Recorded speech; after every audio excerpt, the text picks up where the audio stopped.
नमस्कार दोस्तों, आरपीएससी तरंग के इस अपने यूट्यूब चैनल पे आप सभी का बहुत बहुत स्वागत है। मैं आशा करती हूँ कि आप सब एकदम अच्छे होंगे, आपकी पढ़ाई एकदम शानदार जानदार चल रही होगी।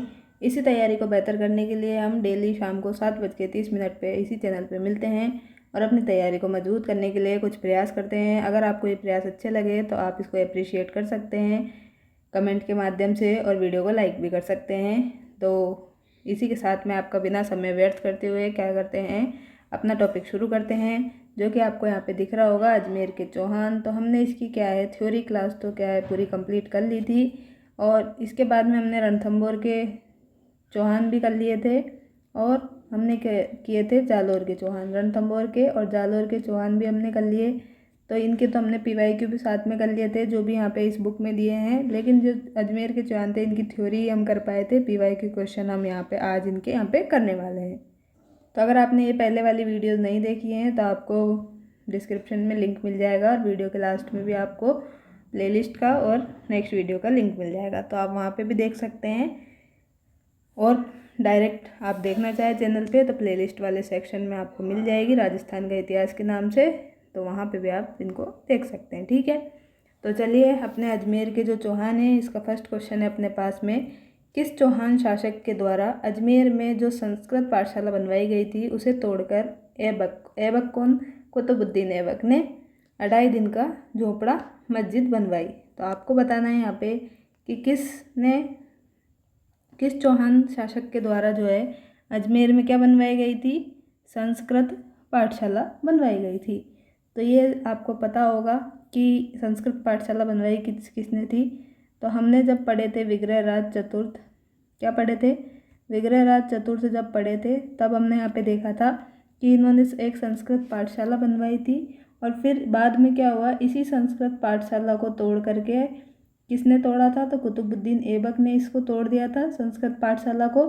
और इसको तोड़ के इन्होंने क्या किया, यहाँ पे एक क्या करवा दी इसने, ये मस्जिद बनवा दी, जिसको क्या बोलते हैं 2.5 दिन का झोपड़ा मस्जिद इसको बोलते हैं। ठीक है, और ये क्या है राजस्थान की पहली मस्जिद थी, ऐसा भी यहाँ पे कहा जाता है। तो ये बात थी, तो अपना यहाँ पे ऑप्शन क्या सही हो जाएगा, विग्रहराज चतुर्थ सही हो जाएगा। तो देखते हैं कौन से ऑप्शन में दिया है।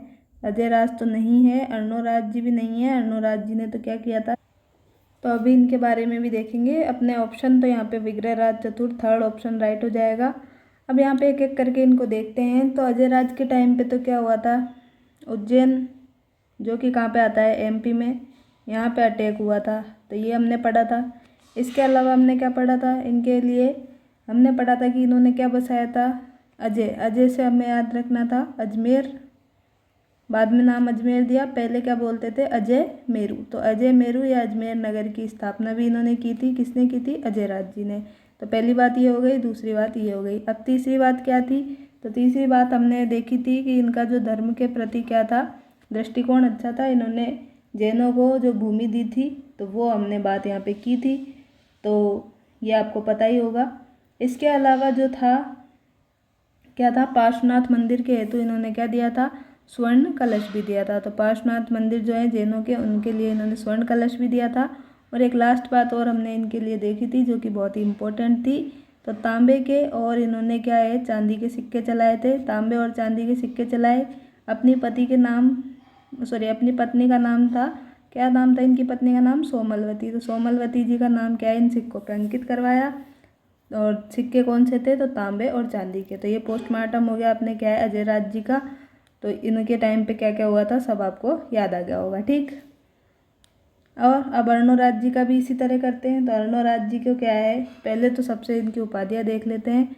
तो उपाधि इनको कौन कौन सी मिली हुई थी, तो उपाधि में हमने क्या क्या देखा था, एक तो हमें याद रखना था परमेश्वर की उपाधि इनको मिली थी। परमेश्वर के बाद में हमने पढ़ा था कि परम भट्टारक की भी उपाधि इनको दी गई है। तो परम भट्टारक, परमेश्वर और एक और क्या थी, तो एक और थी महाराजाधिराज। तो ये 3 उपाधियाँ तो इनकी आपको याद रखनी है, कौन कौन सी, परमेश्वर, परम भट्टारक, महाराजाधिराज। और हमने क्या याद किया था कि इनके टाइम पे 2 संस्कृत विद्वान आए थे, कौन कौन से आए थे, तो आपको पता होगा कौन कौन आए थे। एक तो देवबोध आए थे और एक दूसरे कौन आए थे, धर्म घोष आए थे। तो ठीक, दोनों आपको याद हो चुके हैं और इनका क्या है इन्होंने सम्मान भी किया था। अब जो इम्पोर्टेंट है सबसे ज़्यादा तो वो आता है अर्णोराज जी ने क्या किया था। अर्णोराज जी ने आना सागर लेक का भी निर्माण करवाया था। तो आना सागर झील का निर्माण भी किसने करवाया था, अर्णोराज जी ने करवाया था। इसके अलावा इनका भी धर्म के प्रति दृष्टिकोण अच्छा था। इन्होंने भी इनकी हेल्प की थी, दूसरे जो भी थे समाज वाले, तो दूसरे धर्मों का भी ये सम्मान करते थे। इन्होंने भी जैनों को भूमि दान करी थी अजमेर में। तो ये सब क्या है हमने यहाँ पे देखा था। विग्रहराज चतुर्थ के बारे में तो अब हम यहाँ पे देखेंगे। और विग्रहराज चतुर्थ जो है इन्हीं को क्या बोलते हैं हम, तो इन्हीं को बोलते हैं बीसल देव। तो बीसल देव आ जाए और विग्रहराज आ जाए तो एक ही बात है, घबराना नहीं है। तो सबसे पहले बात करते हैं इनके शासनकाल की। तो इनका शासनकाल था 1158 से माना जाता है, कब तक, 1163 तक, ठीक है। और जो इनका शासनकाल है उसको क्या बोलते हैं, उसी को बोलते हैं शाकंभरी के चौहानों का स्वर्णकाल। शाकंभरी के चौहान आ जाए या सपादलक्ष के आ जाए तो इनके जो गोल्डन एरा है, क्लासिक एरा, वो किसके माना जाता है, विग्रहराज चतुर्थ का। ये बात कही किसने थी, तो ये बात कही थी डॉक्टर दशरथ शर्मा ने।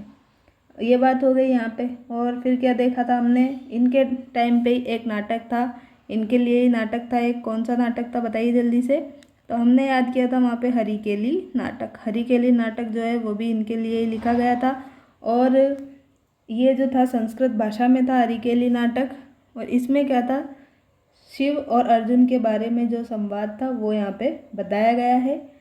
अब हरिकेली जो नाटक है इसी में क्या है, विग्रहराज चतुर्थ को क्या उपाधि मिली है, हमने देखा था।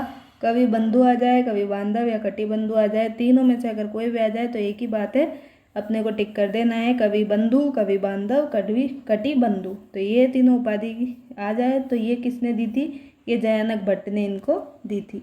अब बात करें जयानक की, तो जयानक जो है इनका ग्रंथ कौन सा था, तो इनका ग्रंथ था क्या, पृथ्वीराज विजय। अब याद कैसे किया था, जय और विजय, जय विजय, जय से तो जयानक हो गया, विजय से हो गया पृथ्वीराज विजय, ठीक है, याद हो गया ये। अब और भी हमने चीज़ें यहाँ पे देखी थी। इनके टाइम पे ही संस्कृत पाठशाला का निर्माण कराया था अजमेर में। और फिर सरस्वती माँ का मंदिर भी इन्होंने बनवाया था। इसको तोड़ के क्या है, पाठशाला को यहाँ पे कुतुबुद्दीन ऐबक ने 2.5 दिन का झोपड़ा बना लिया। यही क्या है हमसे पूछा गया था। तो यही क्या है, राजस्थान की पहली मस्जिद थी। और यहीं पे क्या बढ़ता है, तो बाबा पंजाब शाह का यहाँ पे 2.5 दिन का उर्स बढ़ता है। इसलिए क्या है, इसको 2.5 दिन का झोपड़ा कहते हैं। 2.5 दिन का उर्स यहाँ पे बढ़ता है, इसीलिए इसको ये कहते हैं।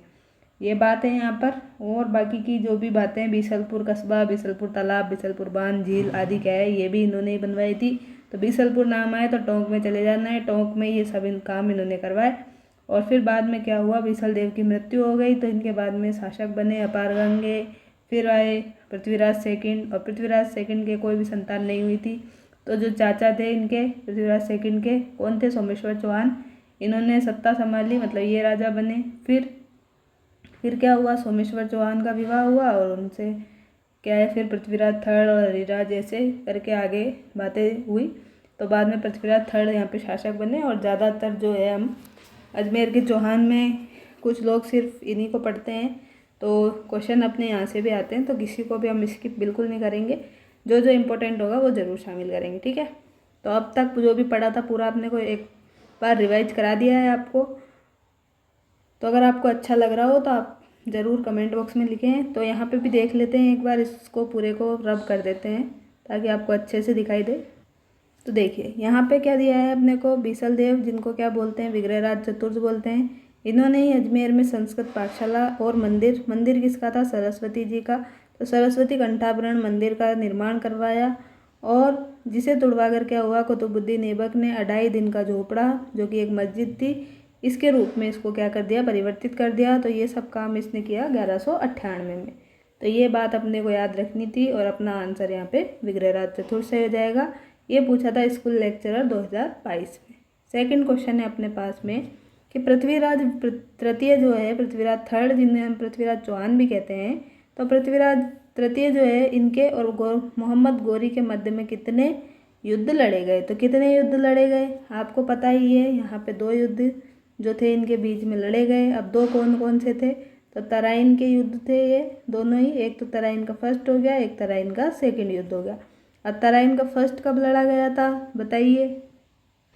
तो तराइन का फर्स्ट युद्ध जो था वो तो 1191 में लड़ा गया था और इसके 1 साल बाद में 1192 में तराइन का द्वितीय युद्ध लड़ा गया था। अब प्रथम वाले में तो क्या हुआ था, अपने जो पृथ्वीराज जी थे इनकी विजय हो गई, लेकिन सेकंड वाले में क्या है, इनकी हार हो गई और जो मोहम्मद गोरी था इसकी क्या है यहाँ पे विजय हो गई सेकंड वाले में, तराइन के सेकंड युद्ध जो कि 1192 में हुआ था। तो ये बात यहाँ पे हमें ध्यान रखनी है। तो 2 युद्ध इन्होंने किए थे मोहम्मद गोरी के साथ में, किसने, इन्होंने, पृथ्वीराज तृतीय ने। तो थर्ड ऑप्शन राइट हो जाएगा। 4 अपने गलत है, 3 भी गलत और ये भी गलत। अब देखते हैं पृथ्वीराज चौहान के बारे में क्या लिखा है इन्होंने। तो पृथ्वीराज चौहान जो है इनका शासनकाल इन्होंने क्या बताया यहाँ पे, इन्होंने बताया कि इनका शासनकाल है 1177 से 1192, जो कि बिल्कुल सही बात है। और बात करें इनकी उपाधि की तो इनको उपाधि मिली है एक तो क्या, राय पिथोरा की। राय पिथोरा मतलब युद्ध में पीठ न दिखाने वाला, युद्ध में कभी पीठ नहीं दिखाएंगे, इसके लिए राय पिथोरा शब्द का यूज करते हैं। तो ये उपाधि इनको मिली है। एक उपाधि इनको मिली है दल पुंगल की, जिसका मतलब होता है विश्व विजेता, मतलब वर्ल्ड को जीतने वाला दल पुंगल कहलाता है। तो ये 2 उपाधि इनकी आपको याद रखनी है। फिर बात आती है चौहान वंश का प्रसिद्ध राजा जो था तराइन, जो कि कहाँ पे है, करनाल हरियाणा में है। तो तराइन के प्रथम युद्ध 1191 में मोहम्मद शहाबुद्दीन गोरी को पराजित किया। तो यही बात यहाँ पे लिखी है कि जो चौहान वंश के प्रसिद्ध राजा थे, अब राजा की बात किसकी हो रही है, तो पृथ्वीराज चौहान की। तो इन्होंने क्या किया, तराइन के प्रथम युद्ध जो कि 1191 में हुआ, इसमें मोहम्मद गोरी को पराजित कर दिया। और तराइन का सेकंड युद्ध जो था 1192 में हुआ, इसमें पृथ्वीराज तृतीय और मोहम्मद गोरी जो थे इनके बीच में युद्ध हुआ और पृथ्वीराज तृतीय यहाँ पे हार गए और मोहम्मद गोरी की यहाँ पे जीत हुई। तो ये बात यहीं लिखी हुई है। इस युद्ध में पृथ्वीराज तृतीय की पराजय का कारण कौन थे, तो कन्नौज के जो शासक थे उस टाइम पे जयचंद, इनकी पुत्री संयोगिता थी। इनके प्रेम प्रसंगों को माना जाता है कि इसकी वजह से क्या है, इनकी यहाँ पे हार हुई थी। तो ऐसा यहाँ पे माना जाता है। आपने तो यहाँ पे पूछा था कितने युद्ध किए थे दोनों ने, तो 2 किए थे, तराइन का फर्स्ट और तराइन का सेकंड। अपना आंसर सही हो गया यहाँ पे। और ये भी याद रखना है कि किस में कौन जीता था। तो पहले वाले में तो ये जीत गए थे और दूसरे वाले में ये हार गए थे पृथ्वीराज जी। ठीक है, अब थोड़ी सी बात और कर लेते हैं। पृथ्वीराज जी का नाम आ ही गया था। पृथ्वीराज जो थे इनने क्या है, इनके पिता कौन थे, तो आप सभी को पता है इनके पिता कौन थे। नहीं पता है तो मैं लिख देती हूँ। इनके पिता थे सोमेश्वर चौहान। तो सोमेश्वर चौहान जो थे इनके पिता थे और इनकी क्या है, जल्दी ही मृत्यु हो गई थी। 1177 में इनकी मृत्यु हो गई थी सोमेश्वर चौहान की। तो फिर क्या उस टाइम पे जो थे पृथ्वीराज जी, ये ओनली क्या है 11 वर्ष के थे। कितने वर्ष के थे, ओनली ये 11 वर्ष के थे। और 11 वर्ष की आयु में इनको क्या बना दिया गया, यहाँ पे क्या है, सिंहासन दे दिया गया। तो इतनी कम उम्र में जो शासन करना है वो चलाना क्या है, संभव नहीं था। तो इनकी जो माता थी, अब माता कौन थी, तो माता थी इनकी कर्पूरी देवी। तो माता थी कर्पूरी देवी, इन्होंने यहाँ पे राज्य का भार संभाला। और जो राज्य का मुख्यमंत्री था वो तो बनाया केमास को, जिसको कदमवास भी कहते हैं। तो दोनों नाम आ जाए कोई दिक्कत नहीं है, आप सही कर सकते हैं। तो मुख्यमंत्री बनाया केमास को और सेना का अध्यक्ष बनाया किसको, भुवन मल को। दोनों को ये बना लिया। फिर क्या हुआ, बाद में यहाँ पे जो है थोड़ा सा विवाद हुआ, भंडानकों को यहाँ पे समाप्त किया और कदम और केमास की हत्या करवा दी गई। और फिर यहाँ पे विश्वासघात किया गया और प्रताप सिंह को यहाँ पे क्या है, फिर मुख्यमंत्री नियुक्त कर दिया, क्योंकि पहले जो मुख्यमंत्री थे वो तो केमास थे, उनकी हत्या करवा दी और हत्या करवा के प्रधान मुख्यमंत्री प्रताप सिंह को बनवा दिया। और फिर क्या हुआ, यहाँ पे 1182 में भंडानकों का दमन किया इन्होंने, महाबो के चंदेलों का आक्रमण किया और गुजरात में जो था उसके लिए भी ये संघर्ष किए। कन्नौज के शासक जयचंद गढ़वाल और पृथ्वीराज के बीच भी संघर्ष हुआ, क्योंकि इनकी शादी से लेकर ये संयोगिता वाला जो प्रसंग है ये आपको सभी को पता होगा। तो ये सारी बात यहाँ पे है। तो यही सब क्या है, आपको याद रखना था। बाकी तो ज़्यादा इसमें कुछ इम्पोर्टेंट है नहीं। आगे हम देखते हैं, नेक्स्ट क्वेश्चन पे मूव करते हैं। बाकी जो भी था वो हमने थ्योरी क्लास में कंप्लीट कर लिया है। तो यहाँ पे अगर सारी चीज़ें बताएंगे तो क्या है, वीडियो बहुत ज़्यादा लंबी हो जाएगी और आप क्या है थोड़ा सा परेशान हो जाएंगे कि ये चीज़ें तो पहले बता दी है। तो जितना ज़रूरी है उतना ही बताएंगे और आपका रिवीजन पूरा करवाने की कोशिश करेंगे। अब नेक्स्ट क्वेश्चन है अपने, अजमेर का संस्थापक कौन था। ये सेकंड ग्रेड में 2022 में पूछा है। तो अजमेर का संस्थापक कौन था? तो संस्थापक अगर पूछ ले तो मैंने आपको क्या बताया था, संस्थापक तो आपको बताना है अजयराज चौहान। और आपको क्या बताना है, वासुदेव चौहान के लिए भी मैंने आपको कुछ बताया था, बताइए क्या बताया था। तो वासुदेव चौहान के लिए मैंने आपको बताया था कि अगर पूछा जाए चौहानों का संस्थापक, क्या पूछा जाए, चौहान वंश का संस्थापक पूछे तो आपको बताना था वासुदेव चौहान। और अजमेर का पूछा जाए, अब अजमेर तो जो है क्या है, आपको अभी बताया था पहले भी कि अजमेर नगर आ जाए या अजय मेरू नगर आ जाए, तो ये किसने बसाया था, ये बसाया था अजयराज जी ने, इसलिए इसका आंसर अपने थर्ड सही हो जाएगा।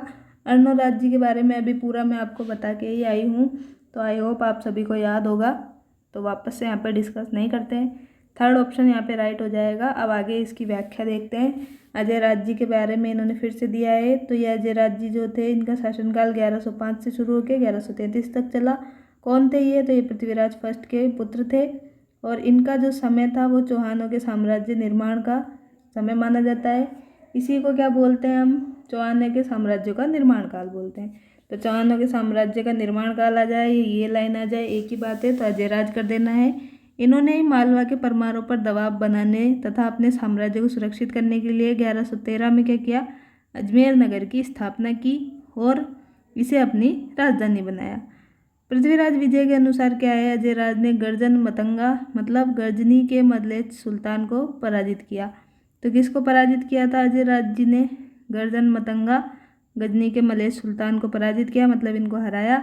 अजयराज जी ने श्री अजयदेव नाम से क्या है, चांदी के और तांबे के सिक्के चलवाए। तो ये बात थी। और इनकी जो कुछ मुद्रा थी उन पे क्या है, इनकी रानी थी जिनका नाम सोमलवती था, इनका नाम भी अंकित है। तो ये सब मैंने आपको अभी पहले ही बता दिया था, वापस से आपका रिवाइज हो चुका है। अब नेक्स्ट क्वेश्चन है, अजमेर के अजयराज चौहान के पिता कौन थे? तो अजयराज चौहान के पिता कौन थे? अभी अभी आपने यहाँ पे देखा है, देखिए देखिए देखिए, यहाँ देखिए, अजयराज जी। अजयराज जी किसके पुत्र थे? पृथ्वीराज प्रथम के पुत्र थे।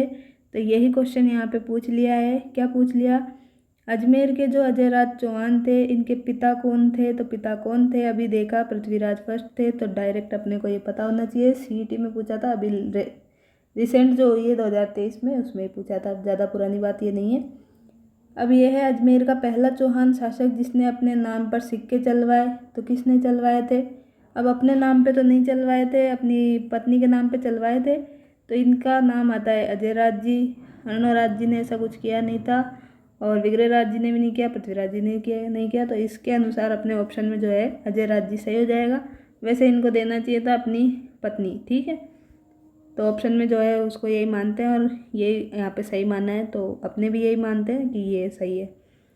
तो नेक्स्ट क्वेश्चन है, निम्न कथनों में से कौन सा एक कथन अजमेर के चौहान राजा अजयराज मतलब अजय देव के विषय में सही नहीं है? तो जो गलत है वही सही है, ऐसे हमें देखना है। स्कूल व्याख्याता में पूछा है 2022 में। तो यहाँ पे देखते हैं, एक एक करके पढ़ते हैं। अजयराज ने अजमेर मतलब अजय मेरू के नवीन नगर की स्थापना की, बिल्कुल सही बात है। पृथ्वीराज विजय के अनुसार अजयराज ने गर्जन मतंगा मतलब गजनी के मुस्लिम आक्रांताओं को पराजित किया, ये भी बिल्कुल सही बात है, अभी हमने देखा था। नेक्स्ट है दिल्ली का अपने अधिकार में लेने वाला ये पहला शासक था। तो ये बात क्या है, हमने नहीं देखी थी, यही बात यहाँ पे गलत होगी। अभी हम देखते हैं, अगर आपको पता नहीं है तो भी अभी थोड़ी देर इसको छोड़ दें, अगला ऑप्शन पढ़ें। कुछ सिक्कों पर उसकी रानी सोमलवती का नाम उल्लेखित है। तो ये बिल्कुल बात सही है, सोमलवती, या फिर आपको मिल जाए क्या सोमलेखा, तो बिल्कुल सही बात है, घबराना नहीं है। ये भी सही है, ये भी सही है, ये भी सही है। तो सही कौन सा नहीं है? जो आपको नहीं आता वही सही नहीं है, तो थर्ड यहाँ पे गलत है। तो जो गलत है वही अपना क्या है, आंसर है। तो थर्ड ऑप्शन ही अपने यहाँ पे सही हो जाएगा। तो देखिए, आपको अगर नहीं पता है तो जो चीज़ें पता है उसके अकॉर्डिंग भी कर सकते हैं। इसी को बोलते हैं अपन एलिमिनेशन मेथड। तो इससे भी क्या है, आपके क्वेश्चन सही हो जाते हैं। तो ज़्यादा परेशान नहीं हो, जितना आपको आता है उससे आपके आराम से क्वेश्चन बन जाएंगे। बस शर्त यही है कि आप उसी चीज़ को क्या है, बार बार रिवाइज करें। नया नया कंटेंट कहीं से ऐसे ना करें कि उसी को पढ़ने में लगे हुए हैं 10 जगह से, तो ऐसा ना करें। जहाँ से भी पढ़े, यहाँ से पढ़े, कहीं और से पढ़े, तो उस पर क्या है, आप बिलीव बनाए रखें 100%। कोई भी अगर आपको वीडियो बना रहा है आपके लिए, आपको कंटेंट प्रोवाइड कर रहा है, तो वो अपनी तरफ से 100% ही देने की कोशिश करता है। तो उसके कंटेंट पे क्या है आपको भरोसा रखना पड़ेगा, और बाकी तो खुद के ऊपर है कि आप खुद से कितनी मेहनत कर रहे हैं, क्या कर रहे हैं, रिवीजन कितना कर रहे हैं। क्योंकि वीडियो पढ़ाने वाला तो खुद तैयारी करके आएगा, आपको पढ़ाएगा लेकिन आपको भी तो वो चीज़ें याद रखनी होगी, तभी तो आप एग्ज़ाम क्रैक करेंगे। तो ये ज़्यादा ज़रूरी है कि कितनी जगह से पढ़ ले पर उसका रिवीजन ज़रूर करें। आप सब समझदार हैं, आपको ज़्यादा समझाने की आवश्यकता मुझे नहीं लगता कि है। तो इस बात पे क्या है अपना ज़्यादा समय व्यर्थ नहीं करेंगे। नेक्स्ट क्वेश्चन पे चलते हैं। राजस्थान के किस चौहान शासक को जयानक द्वारा पृथ्वीराज विजय ग्रंथ में पृथ्वी की चांदी मुद्राओं से भर देने का श्रेय दिया गया है?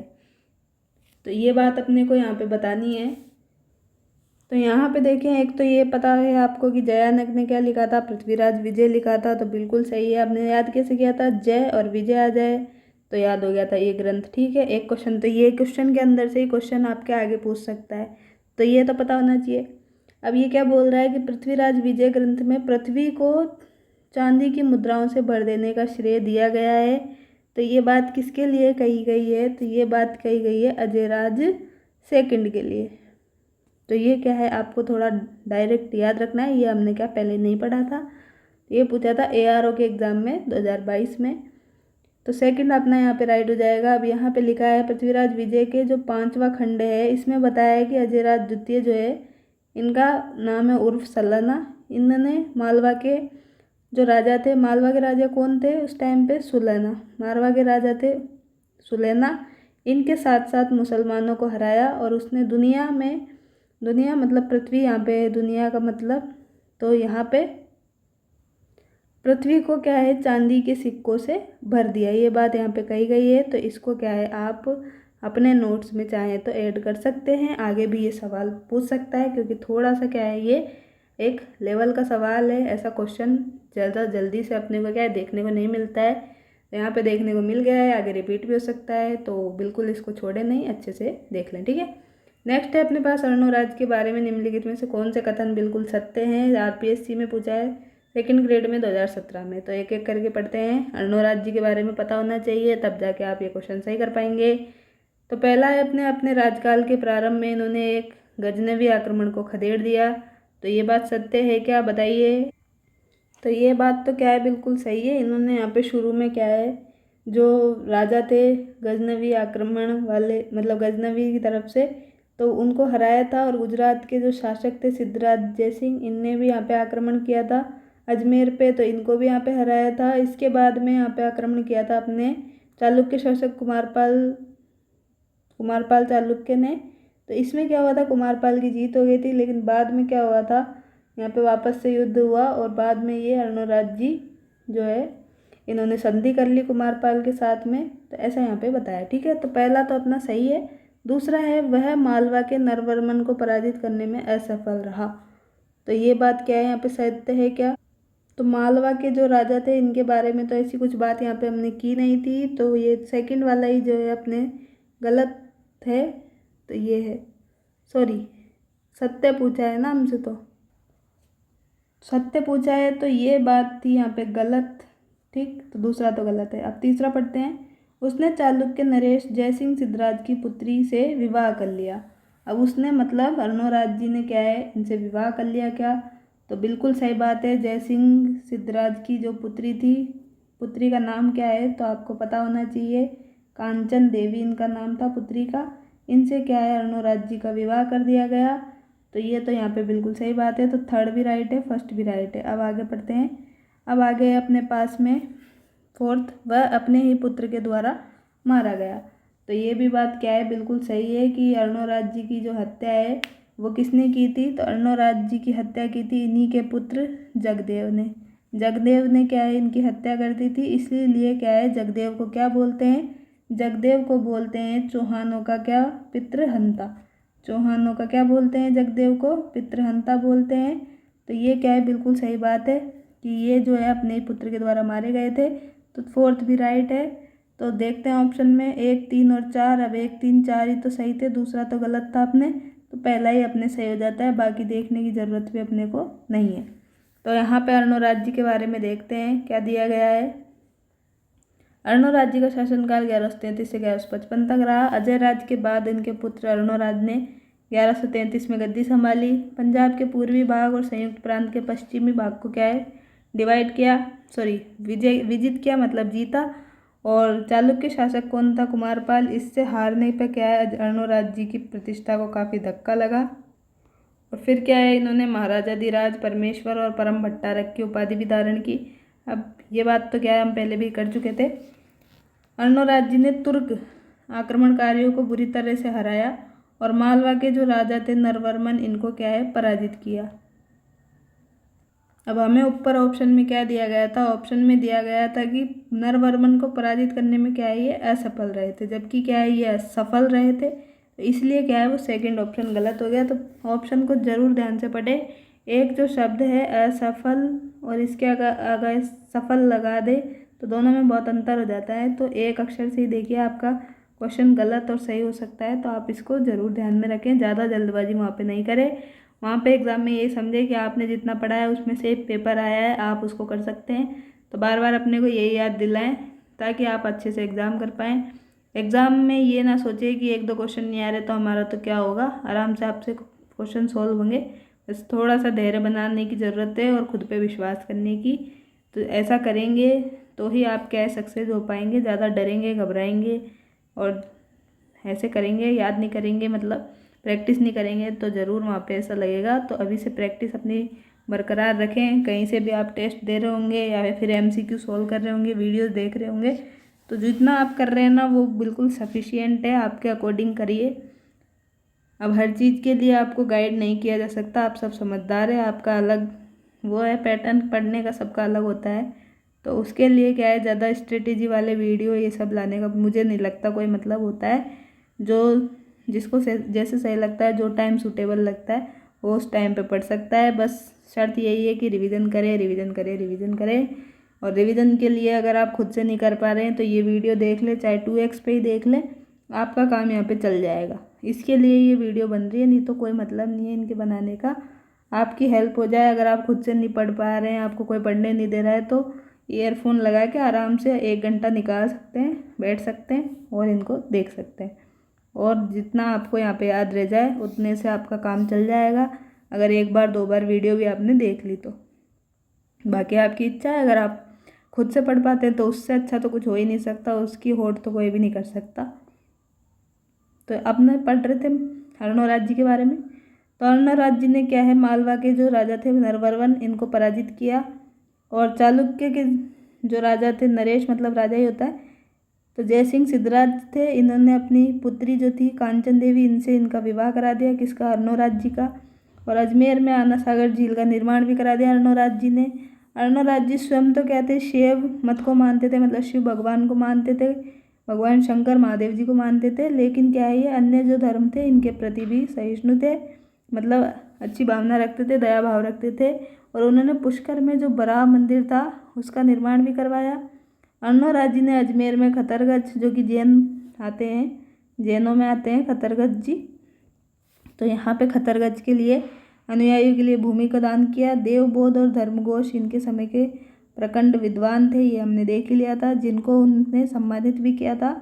अर्णो राज्य के पुत्र थे जगदेव, इन्होंने ही क्या है अपने पिता की हत्या कर दी 1155 में और खुद शासक बन गया। यहाँ पे अजमेर के चौहान शासक पर अपना अधिकार कर लिया। तो ये सारी बात हमने अर्णो राज्य के बारे में फिर से रिवाइज कर ली। नेक्स्ट है अपने पास में क्वेश्चन, अजमेर के पास स्थित पुष्कर में वराह मंदिर का निर्माण किसने करवाया? तो पुष्कर में करवाया। वराह मंदिर का निर्माण किसने करवाया?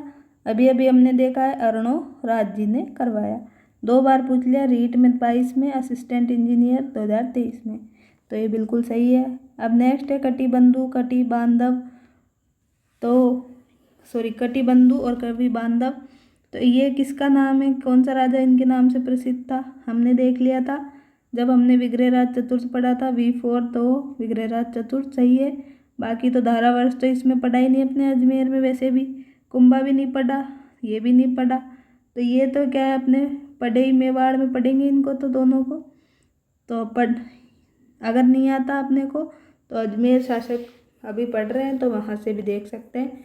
अब ये ऐसा ही है कि अभी तो आप अजमेर के चौहान पढ़ रहे हैं, इसको लिए आपको याद है बाकी आप अगर वहाँ पे एग्ज़ाम में जाएंगे तो कंफ्यूज हो सकते हैं कि कुंभा लगाएं, सांबा सांगा लगाएं, क्या लगाएं। तो क्या है, ऐसी चीज़ें आपको याद रखनी है। डायरेक्ट क्वेश्चन पूछता है कि उपाधियों से, तो उपाधि तो बिल्कुल अच्छे से याद करके जाएं, वहाँ से एक न एक क्वेश्चन ज़रूर आता है। राजस्थान पुलिस कांस्टेबल 2018 में और सेकंड ग्रेड 2017 में पूछ लिया था। अब विग्रहराज चतुर्थी के बारे में बताएगा वापस से, तो देखते हैं। विग्रहराज चतुर्थ बीसल देव भी बोलते हैं। 1158 से 1163 तक शासनकाल रहा। इन्होंने क्या किया, अजमेर के शासक ये बने 1158 में। दिल्ली के तोमर और दिल्ली में मुसलमानों को हरा करके क्या है, उन पर अपना अधिकार कर लिया। समकालीन लोग जो है इन्हें कवि बांधव कटिबंधु भी कह के बुलाते हैं। इन्होंने संस्कृत में क्या है, हरिकेली नामक नाटक लिखा। और ललित विग्रहराज का लेखक जो है वो सोमदेव सोमेंद्र इनका दरबारी कवि था। तो ये भी पूछ सकते हैं कि ललित विग्रहराज जो था वो किसके दरबार का कवि था। तो आपको बता देना है कि विग्रहराज चतुर्थ के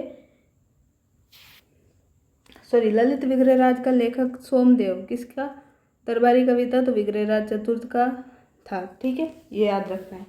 अब आपको यही क्वेश्चन पूछ लिया आगे कि ललित विग्रहराज के रचयिता कौन थे, तो ये भी पूछ सकता है। तो याद होना चाहिए कि सोमदेव थे। अब ये सोमदेव जो है किस चौहान के शासक में दरबार थे। देखिए अभी तो आपको बताया, यही क्वेश्चन यहाँ पे पूछ लिया।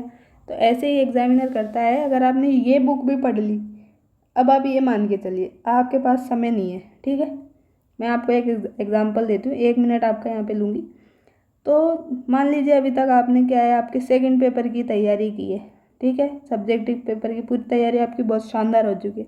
अब आप सोच रहे हैं कि अब फर्स्ट पेपर में 40% मार्क्स कैसे लाए जाए। तो 40% में लाने के लिए क्या है, आप जो ये दिशा की बुक है ना, इसी को, और कोई बुक नहीं लानी है आपको। अगर आपके पास कोई गाइड है, कुछ भी है, सब भूल जाइए। ठीक, जो पढ़ लिया वो अच्छी बात है। अगर बिल्कुल भी कुछ नहीं पढ़ा है तो दिशा की बुक को ही क्या है, सब कुछ मान लो। इसमें गलतियाँ भी बहुत कम है। और पीवाई के क्वेश्चन है, पीवाई के क्वेश्चन में से बहुत सारी चीज़ें जो हैं रिपीट होती है। और इसकी सबसे अच्छी बात मेरे को यही लगती है कि इसमें पूरा एक्सप्लेनेशन करके दिया हुआ है। तो जो क्वेश्चन है ना, उसके अलावा भी यहाँ पे चीज़ें देखने को मिलती है। तो अगर सेम क्वेश्चन नहीं पूछेगा तो यहाँ से कुछ ना कुछ तो आपको मिल जाएगी चीज़, और उसमें से पूछ लेगा। तो 40% अगर नंबर लाने हैं ना, तो दिशा की बुक को आप 2 से 3 बार पढ़ लें। ठीक, अब ये 2 से 3 बार कैसे पढ़ेंगे, हार्ड कॉपी लेके आएँ इसकी। क्या है, हार्ड कॉपी लेके आएँ बुक स्टोर पे जाके। ठीक, हार्ड कॉपी लेके आएँ बुक स्टोर पे जाके, ना कि PDF से पढ़ें। मेरी यही सलाह है आपको, क्योंकि हार्ड कॉपी से जितना अच्छे से पढ़ सकते हैं ना, उतना सॉफ्ट कॉपी से PDF से नहीं पढ़ा जाता। आप सबको भी पता है। एक टाइम के बाद में हम क्या है, मोबाइल देखते देखते परेशान हो जाते हैं। सारे दिन वीडियो भी नहीं देखी जा सकती, PDF भी मोबाइल की छोटी स्क्रीन में नहीं पढ़ी जा सकती। तो सबसे बेस्ट है कि आप हार्ड कॉपी लेके आएँ, बुक स्टोर पे जाएँ। बुक ओनली आपको 150 से 200 रुपये के बीच की मिल जाएगी। अलग अलग थोड़े बुक स्टोर पे 10-20 रुपये का अंतर रहता है, तो फिक्स रेट आपको यहाँ पे बताई नहीं जा सकती। तो ये आपके फर्स्ट ग्रेड के लिए डेडिकेटेड जो बुक आती है दिशा की, वो ले आएँ आप। बिल्कुल बेफिक्र होके इसको पढ़ लें।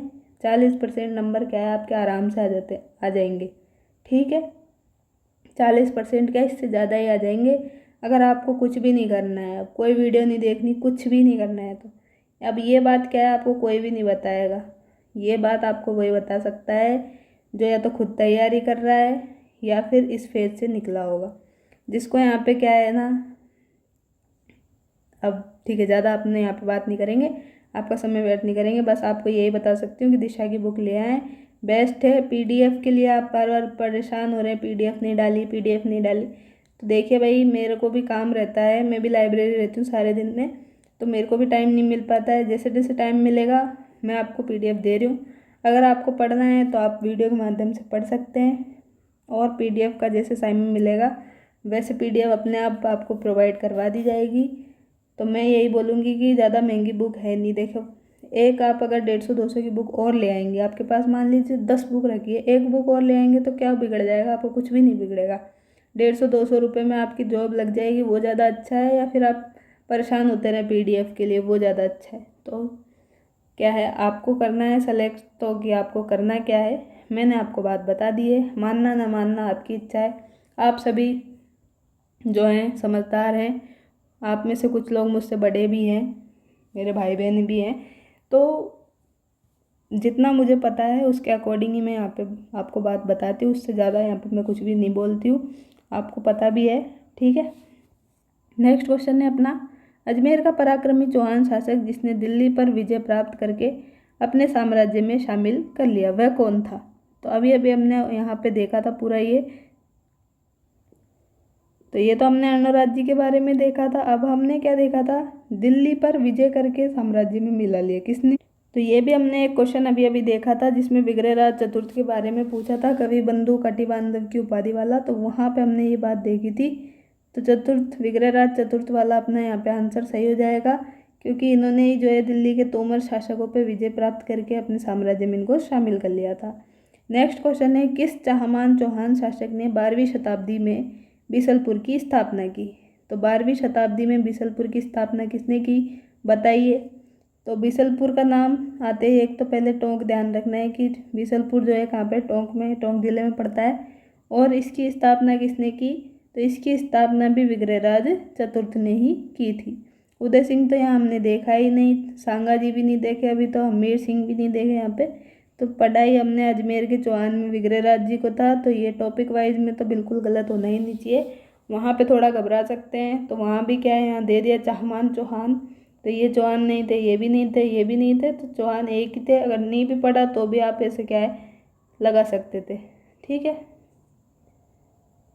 अब यहाँ पे दिया है कि टोंक जिले में बीसलपुर कस्बा बीसल सागर बांध का निर्माण बीसल देव का नाम क्या है दूसरा, जल्दी बताइए। विग्रहराज चतुर्थ, तो विग्रहराज चतुर्थ इनका नाम है, बीसल देव आ जाए तो भी एक ही बात है। इनके काल में ही चौहानों का स्वर्ण युग बोलते हैं, गोल्डन एरा बोलते हैं। साहित्य और स्थापत्य की सेवा करके इन्होंने सपाद लक्ष्य को, राज्य को ऊपर उठाया। विग्रहराज चतुर्थ ने जावालीपुर का नाम ज्वालापुर कर दिया, और दिल्ली के शिवालिक, और क्या किया, दिल्ली के शिवालिक अभिलेख से ज्ञात होता है कि विग्रहराज चतुर्थ ने मलेच्छों को बार बार पराजित किया। क्या किया इन्होंने, मलेच्छों को बार बार हराया। और गजनी के खुसरो शाह, जिनको खुसरो शाह भी कहते हैं, इनको भी यहाँ पे परास्त किया। तो ये सब काम किसने किए, ये सब काम किए अपने विग्रहराज चतुर्थ ने, जिनको बिसल देव भी कहते हैं। क्या क्या किए, टोंक में बीसलपुर कस्बा, बीसलपुर बांध, बीसलपुर झील आदि बनाई। इनके काल को स्वर्ण युग कहते हैं। सपाद लक्ष्य राज्य को ऊपर उठाया। जाबालीपुर का नाम ज्वालापुर कर दिया। दिल्ली के शिवालिक अभिलेख से ज्ञात होता है कि इन्होंने मलेच्छों को बार बार हराया। गजनी के खुसरो शाह को भी पराजित किया। अब नेक्स्ट क्वेश्चन है यही, शिवालिक अभिलेख के अनुसार किस चौहान शासक ने गजनी के अमीर खुसरो शाह को पराजित किया? तो किसने किया था, अभी अभी देखा है, विग्रहराज चतुर्थ ने किया था। तो सेकंड ऑप्शन राइट हो जाएगा। सेकंड ग्रेड 2024 में पूछा है, लेटेस्ट एग्जाम में पूछा है, आगे आपको भी फर्स्ट ग्रेड में पूछ सकता है। याद होना चाहिए, शिवालिक अभिलेख, गजनी के अमीर खुसरो शाह को हराया, किसने हराया, विग्रहराज चतुर्थ ने हराया। नेक्स्ट है, किस चौहान वंशीय शासक ने प्रताप लंकेश्वर की उपाधि धारण की? तो प्रताप लंकेश्वर की उपाधि किसने धारण की? तो ये धारण की थी सोमेश्वर चौहान ने। तो सोमेश्वर चौहान के बारे में ज़्यादा पढ़ा नहीं था, बस डायरेक्ट यही याद रख लें कि प्रताप लंकेश्वर की उपाधि सोमेश्वर चौहान ने धारण की, जो कि क्या थे, पृथ्वीराज थर्ड के क्या थे, अपने पिताजी थे। तो ये पृथ्वीराज थर्ड के पिता थे कौन, सोमेश्वर चौहान। तो ये बात अपने को याद रखनी है। सेकंड ग्रेड में पूछा है 23 में और शोध अध्येता 2024 में। तो आपने 2 बार तो पूछ लिया, आगे भी पूछ सकता है डायरेक्ट, प्रताप लंकेश्वर सोमेश्वर। अब यही लिखा है कि अर्णोराज के छोटे पुत्र थे ये, कौन थे अर्णोराज के छोटे पुत्र थे ये, सोमेश्वर चौहान। इनको बिजोलिया अभिलेख में प्रताप लंकेश्वर की उपाधि धारण करने वाला बताया गया है। तो ये भी पूछ सकता है कि सोमेश्वर चौहान को प्रताप लंकेश्वर की उपाधि के लिए किस शिलालेख में बोला है? तो किस शिलालेख में बोला है, बिजोलिया शिलालेख में बोला है। थे कौन पर सोमेश्वर चौहान? तो ये अर्णोराज के छोटे वाले पुत्र थे। अब नेक्स्ट क्वेश्चन है, कौन सा किला महान शासक पृथ्वीराज चौहान तृतीय ने बनाया था? मतलब पृथ्वीराज चौहान ने कौन सा किला बनवाया था? तो इन्होंने कुंभलगढ़ का बनाया था क्या? बिल्कुल नहीं बनाया।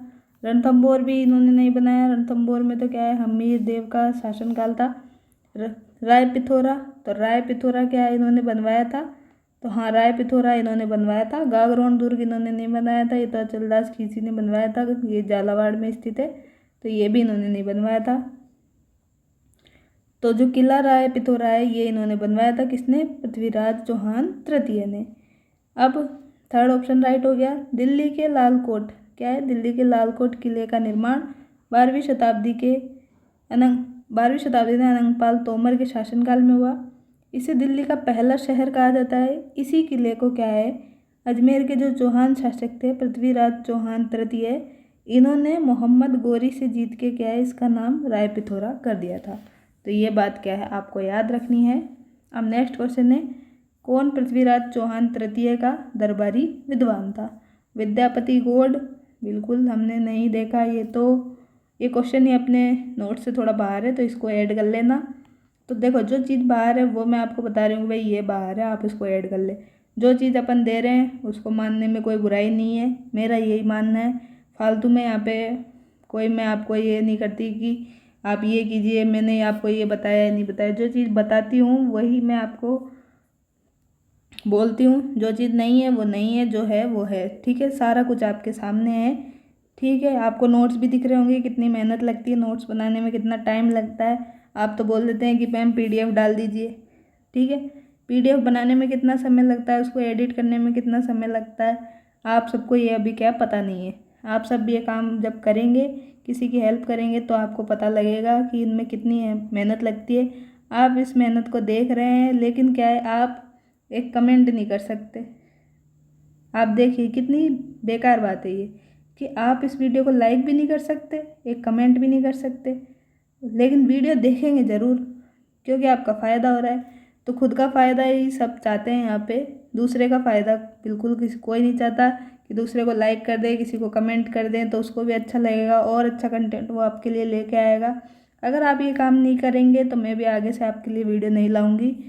आपको अभी लग रहा होगा कि मैम बोल देती है और वीडियो डाल देती है, तो आप इसको बिल्कुल स्ट्रिक्टली ले लें। मैं अगर आप आपके कमेंट में और लाइक में कमी हुई तो बिल्कुल वीडियो नहीं डालूंगी, ये बात बिल्कुल आप ध्यान से सुन लें। इसमें ये वीडियो बनाने के पीछे मेरा कोई भी फ़ायदा नहीं है। आप सोच रहे होंगे कि इससे कोई इनकम हो रही होगी, ये हो रहा होगा, वो हो रहा होगा, तो ये सिर्फ आपकी हेल्प के पर्पज़ से ही बनाई जा रही है, सिर्फ हेल्प के पर्पज़ से बनाई जा रही है। मुझे ऐसा कोई नहीं है कि मुझे यूट्यूब से पैसा कमाना है, ये करना है, वो करना है। मेरा बस यही है कि मेरे माध्यम से किसी की हेल्प हो जाए, किसी की दुआ अपने को मिल जाए, तो वही बहुत काफ़ी है, और कुछ ज़्यादा अपने को चाहिए नहीं। ठीक है, बाकी आपकी इच्छा है, आप क्या करना चाहते हैं, क्या कर रहे हैं, तो वो आपके ऊपर निर्भर करता है। अपने क्वेश्चन देख रहे थे ये पृथ्वीराज चौहान तृतीय, तो यही मैं बता रही थी कि भाई आप इसको अपने नोट्स में ऐड कर लेना, क्योंकि अपने में ये है नहीं।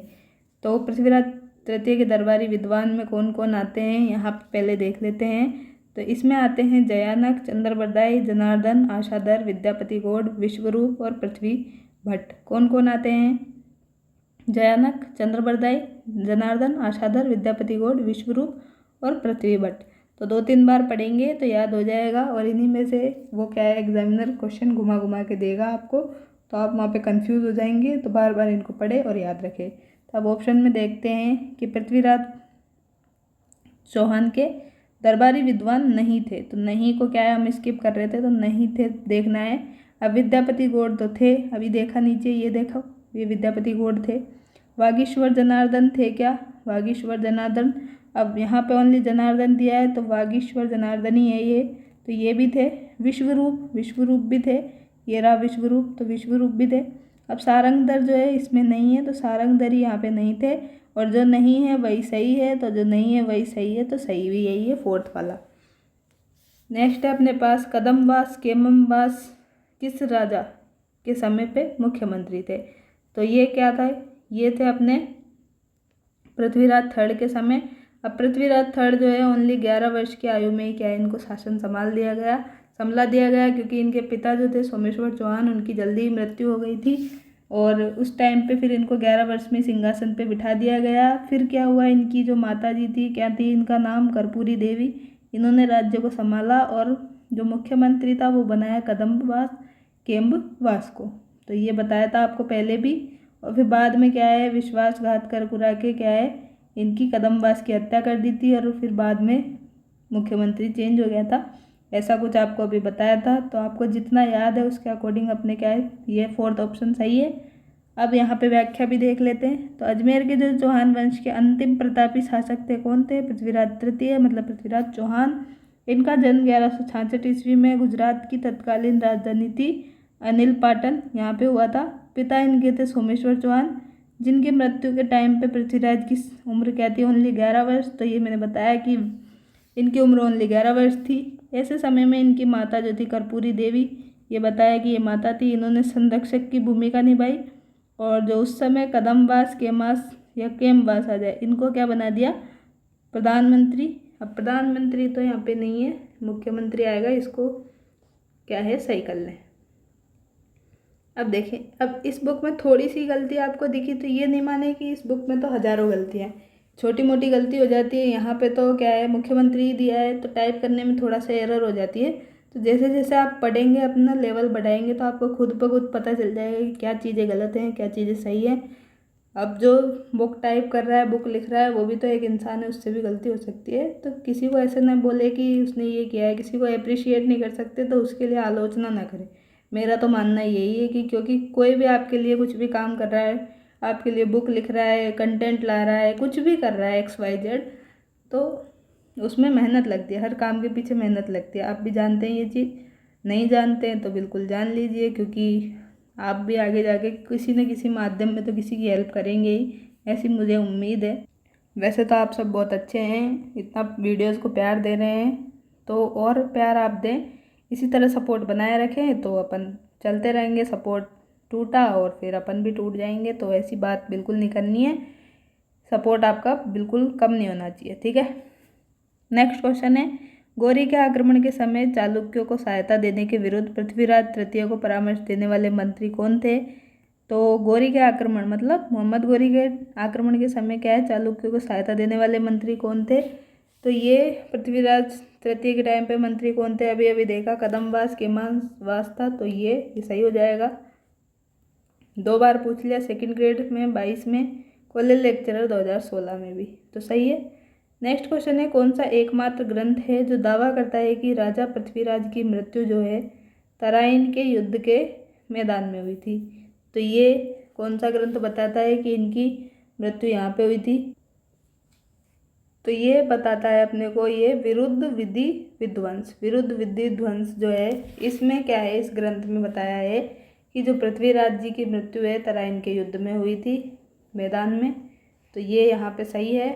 और तबकात नासिरी गलत हो जाएगा, पृथ्वीराज प्रबंध भी, और ये भी यहाँ पे गलत हो जाएगा। तो इसकी थोड़ी सी व्याख्या देख लेते हैं। यहाँ पे लिखा है कि जो लक्ष्मीधर है, इनके द्वारा रचित है क्या, विरुद्ध विधि विध्वंस। क्या रचित है, विरुद्ध विधि विध्वंस, लक्ष्मीधर के द्वारा रचित है। इसके अनुसार जो है तराइन के युद्ध में पृथ्वीराज चौहान की मृत्यु हो गई थी। पृथ्वीराज प्रबंध में कहा गया था कि तराइन के युद्ध के बाद पृथ्वीराज को गौरी जो है, गौरी मतलब मोहम्मद गौरी, ये कैद करके क्या है अजमेर ले आया था, और यहीं पे इनकी मृत्यु हो गई थी। ये बात तो क्या है, किस में लिखी है, पृथ्वीराज प्रबंध में लिखी है, ठीक।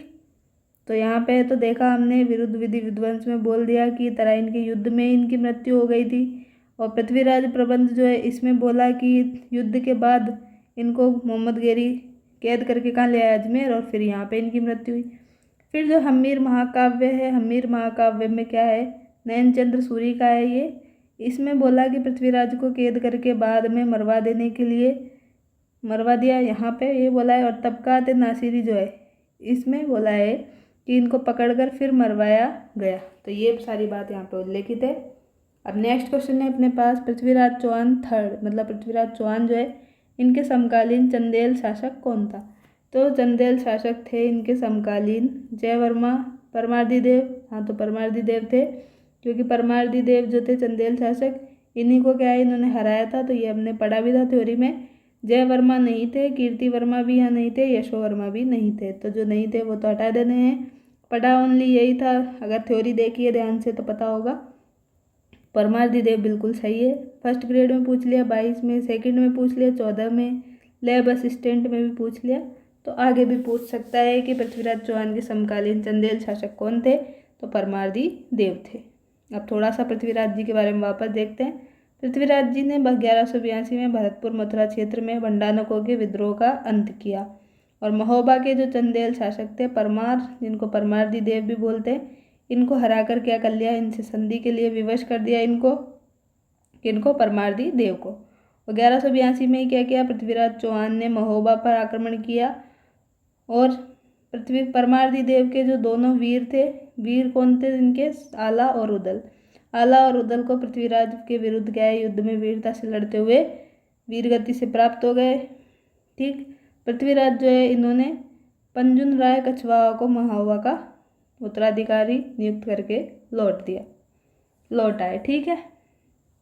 नेक्स्ट है महोबा विजय के उपरांत पृथ्वीराज थर्ड ने वहाँ का प्रशासक किसे नियुक्त किया?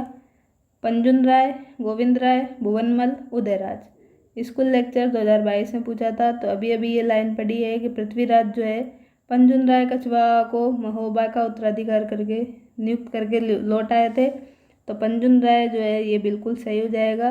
तो ये देखिए इसकी व्याख्या से यहाँ पे क्वेश्चन बन रहे हैं। तो आप देख रहे हैं इस बुक में किस तरह से व्याख्या दी गई है। तो इस बुक को लेने में बिल्कुल नहीं घबराए। अब आप सोच रहे होंगे मैम ने 5 बार 4 बार तो बोल दिया कि इस बुक को परचेज कर ले, तो पता नहीं मैम को यहाँ से कमीशन मिलता है। तो बिल्कुल भी ऐसा नहीं है, मुझे कोई भी यहाँ कमीशन नहीं मिलता है। मैं पेड प्रमोशन कुछ भी नहीं करती हूँ। मैं भी आपकी तरह ही हूँ, मैं भी प्रिपरेशन ही कर रही हूँ। तो ऐसा कुछ भी नहीं है, बस आपकी हेल्प हो जाए इसलिए आपको मैं बार बार बोल रही हूँ। बाकी आपकी मर्जी, आप जो भी करना चाहें। ठीक। किस वर्ष में पृथ्वीराज थर्ड ने महोबा के शासक चंदेल को हराया? क्या किया? पृथ्वीराज थर्ड ने महोबा के शासक चंदेल को किस वर्ष में हराया? तो 1181, 1182, 1191, 92। 81 में तो नहीं, 1182 सही है। 1191 में क्या हुआ था? तराइन का प्रथम युद्ध। 92 में सेकेंड युद्ध। 91 वाले में तो अपने जो थे पृथ्वीराज जी इनकी विजय हुई और 92 वाले में इनकी हार हुई और मोहम्मद गौरी की जीत हो गई थी। तो ये अपने क्या है यहाँ पे 1182 वाला मतलब सेकंड ऑप्शन सही है कि महोबा के चंदेलों को इन्होंने 1182 में हराया था। नेक्स्ट क्वेश्चन है पृथ्वीराज चौहान तृतीय जो है इनके समकालीन चालुक्य शासक कौन था? चालुक्य शासक हमने देखा था भीमदेव फर्स्ट तो नहीं थे, भीमदेव सेकंड थे। तो ये बिल्कुल सही है। जयचंद यहाँ पे नहीं थे। चालुक्य शासक पूछा है, शासक पूछते तो जयचंद गढ़वाल आ जाता जिनकी पुत्री संयोगिता थी। परमारदी देव तो जो थे क्या थे? चंदेल शासक थे। तो चंदेल शासक नहीं पूछा, चालुक्य पूछा है। ध्यान से पढ़े कि पूछा क्या है। थोड़ा सा अगर चालुक्य पढ़ने में कंफ्यूज हुए और फिर ऑप्शन देख के भी घबरा जाएंगे कि पूछा क्या है। तो भीमदेव भी 2 दे दिया अब इन्होंने, फर्स्ट और सेकंड। तो फर्स्ट का कोई काम नहीं है, सेकंड ही है डायरेक्ट। तो सेकंड सही है। आरपीएससी में पूछा है कनिष्ठ लेखाकार 2015 में। सन 1184 के लगभग गुजरात के चालुक्य शासक थे भीमदेव द्वितीय। इनके प्रधानमंत्री थे जगदेव प्रतिहार। और पृथ्वीराज की सेना के मध्य क्या हो गया? एक युद्ध हुआ, नागौर का युद्ध, जिसके बाद में क्या है दोनों में क्या हो गई? संधि हो गई और चौहानों की चालुक्यों से लंबी शत्रुता का यहाँ पे अंत हो गया। तो इसी अंत के साथ क्या है, चालुक्य और चौहानों की शत्रुता के अंत के साथ ही अपनी क्लास का भी यहाँ पे आज की क्लास का अंत होता है, एंड होता है। ठीक है, आपने वीडियो को ध्यान से देखा होगा इसकी मैं उम्मीद करती हूँ। तो थैंक्स फॉर वॉचिंग। मिलते हैं नेक्स्ट वीडियो में। मुझे उम्मीद है कि आपको वीडियो पसंद आई होगी। अगर आप यहाँ तक बने हैं तो चैनल को सब्सक्राइब कर दें, चैनल को लाइक कर दें, वीडियो को लाइक कर दें, चैनल को सब्सक्राइब कर दें और अपने दोस्तों के साथ शेयर भी कर दें ताकि उनकी भी पढ़ाई अच्छी तरह चलती रहे, आप सब एक साथ सेलेक्ट हों, आपकी बहुत अच्छी तैयारी चलती रहे। तो मिलते हैं नेक्स्ट वीडियो में, तब तक के लिए thank you, take care, bye bye, tata, see you.